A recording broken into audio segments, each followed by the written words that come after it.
Apple's working on not one, not two, not three, but actually 4 new iPhone models for 2018. The first one would be an updated iPhone X with a better camera, the Apple A12 processor, as well as possibly 4GB of RAM up from 3. The second one would be replacement for the iPhone 8 Plus, so the iPhone X Plus, and this would be a much larger version of the current iPhone X. So this would come in a 6.5 inches display. I've actually done a video about this iPhone X Plus here, in case you want to know more about that phone. And then the third one would be the iPhone SE2, on which I've actually done another video here.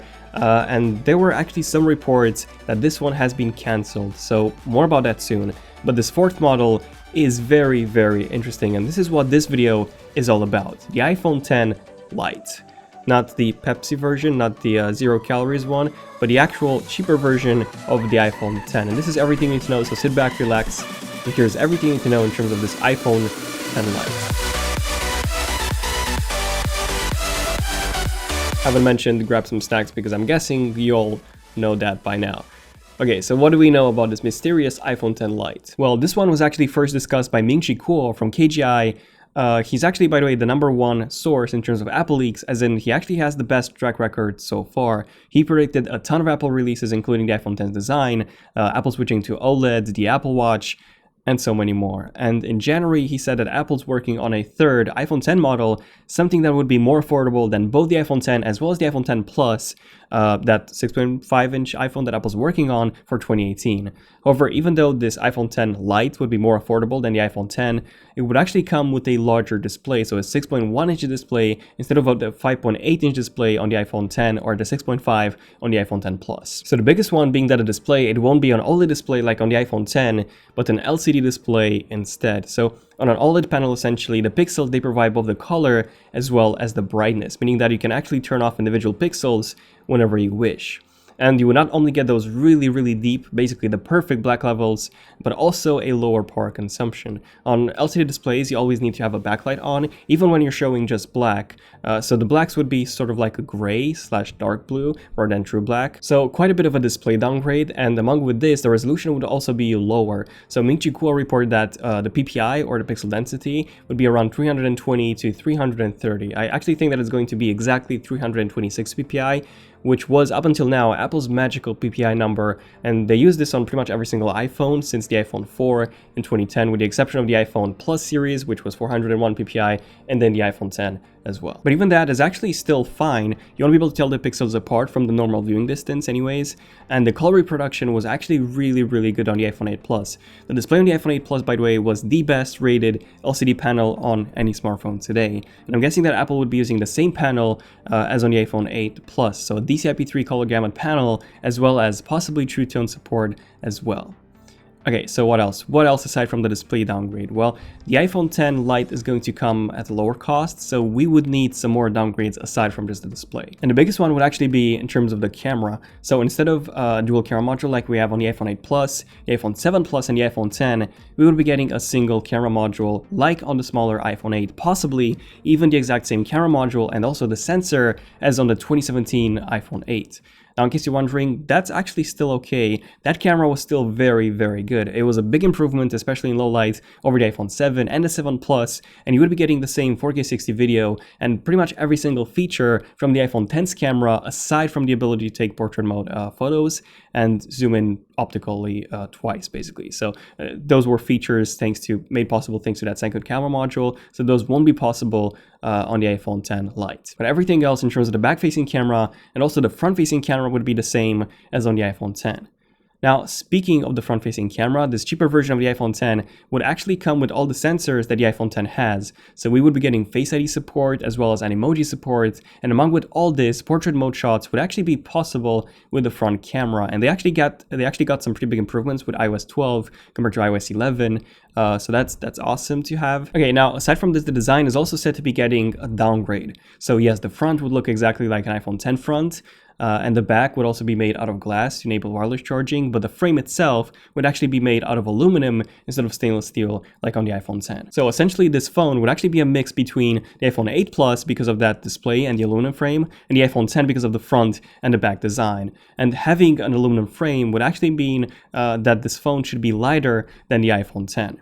Now, Ming-Chi Kuo has also reported that 3D Touch, by the way, would be missing from this iPhone, which could make it even thinner, a tiny bit thinner than the iPhone 10. Since the iPhone 10, by the way, did you know that this is still Apple's thickest iPhone since the iPhone 4? Every single iPhone after the iPhone 4, the 5, and then the 6 was actually Apple's thinnest phone. But then with the 6S, they started getting thicker. And now the 10 is thicker than the iPhone 5 from 2012. But having no 3D Touch wouldn't be that big of an issue. The iPhone SE, for example, doesn't have 3D Touch either. And none of the iPads have 3D Touch either. So you just hold on those devices, you hold longer for 3D Touch functionality instead of pressing hard on the display, and that's it. So it still works, just in a different way. And the iPhone Plus functionality is finally set to be coming to the iPhone 10. Finally. So essentially on the Plus models of the iPhones, if you rotate them in landscape, you get quite a few more extra features. So the home screen rotates, and most apps display an extra menu and more info in landscape. So for example, the settings app, the calendar, and many, many more. So it's essentially like having an iPad experience, but on an iPhone. And this is set to be coming to the iPhone 10 Plus as well as the iPhone 10 Lite. And speaking of things that are set to be coming to both the iPhone 10 Plus and the iPhone 10 Lite, split screen might be another one of those things. So this is something that we get on the iPads. So essentially, it allows you to use 2 apps at the same time, even 3 essentially, but yeah, mostly 2. And this is because we have a much larger display. And since we also have a much larger display on these 2 new iPhone models, we've actually had some reports that Apple might be including split screen support on these iPhones. Finally, I really hope that this is the case. Let me know in the comments, by the way, if you would actually use, and if you would think that using 2 apps at the same time would be more productive for you. For example, if you watch a video and you want to take some notes on that video, you cannot really do that today unless you have 2 separate devices. But with split screen functionality, you would be easily able to do that. And then Ming-Chi Kuo reported that this new 6.1 inches iPhone would also feature 3 gigabytes of RAM. So the same amount as on the iPhone 10 and the 8 Plus at the moment, instead of having 4 gigabytes, which is what the 2018 iPhones would be upgraded to, the iPhone 10 2018 and the iPhone 10 Plus. And RAM management, by the way, was quite bad on the iPhone 10. It did get a lot better in iOS 12, but the iPhone 8 Plus still has the best RAM management on an iPhone. I'm guessing that this is because Face ID takes up a lot of memory in the background, and I don't know, I believe that this iPhone 10 Lite would also sacrifice on not just the RAM, but also the processor. So instead of featuring the brand new Apple A12 chip, I do predict that this iPhone would come with the Apple A11 chip from 2017, and then the iPhone SE 2 would come with an even more older processor, so the Apple A10 processor from 2016, for an even more affordable cost. Now, keep in mind that these processors are still insane in terms of performance. So the fastest processor in an Android smartphone in 2018 is the Exynos 9810, and this is still weaker than an Apple A10 chip from 2016. So you'll still be getting some great performance with these processors. And then Russian website wilsa.com, hopefully that's how you pronounce it, they posted some alleged schematics showing the design and also the actual dimensions of this new 6.1-inch iPhone. And interesting enough, from these schematics, it appears that the 6.1-inch iPhone would actually be thicker than the iPhone 10 Plus, measuring at 8.32 millimeters versus 7.68,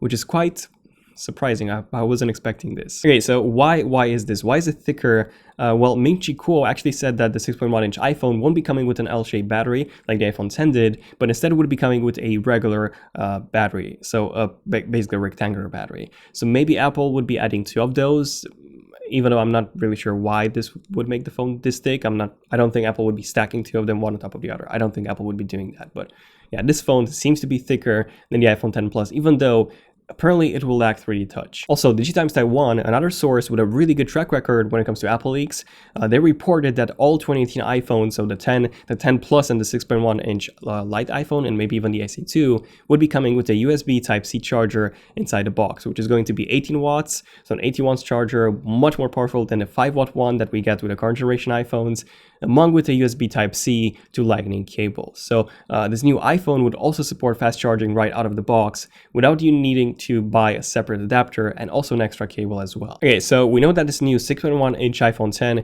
would come with a few downgrades when compared to the 5.8-inch iPhone 10, but we know that it's going to be cheaper. So how much cheaper? Well, Ming-Chi Kuo said that this new iPhone would be priced between $600 to $700, which would be around the same in the UK in pounds and also about the same in euros, which is quite significantly cheaper than the iPhone 10, which is currently priced at even more than 1,000 euros or 1,000 pounds in the UK and around $1,000 in the US. By the way, we don't really know anything about the name yet. I'm calling it the iPhone 10 Lite, because I don't know, to me it seems like that name makes the most amount of sense, but who knows, maybe Apple would be calling it the same. That'd be quite nice, but the name isn't confirmed as of yet. Do check out my previous videos on the MacBook Air, by the way, redesign, the iMac redesign, the Google Pixel 3, and also the iPhone 10 Plus, and also subscribe and notifications if you're new to the channel and you want to see more Leaks and Rumors episodes like this one. So yeah, let me know in the comments what do you guys think about the 6.1-inch iPhone. Do you think it's worth it if it's gonna cost $600 or 700 pounds, $700, or not? Do you think the downgrades are too big for this price point, an LCD display, and also not a dual camera for this price point? Or do you think it's actually worth it? I don't know, let me know in the comments what you guys think. If you guys like, if you enjoyed it, let me know. And this has been pretty much it for this video. So thank you all for making it until the end. I'm Daniel. I'll see you guys in my next video. ZONEofTECH, signing out. Cheers.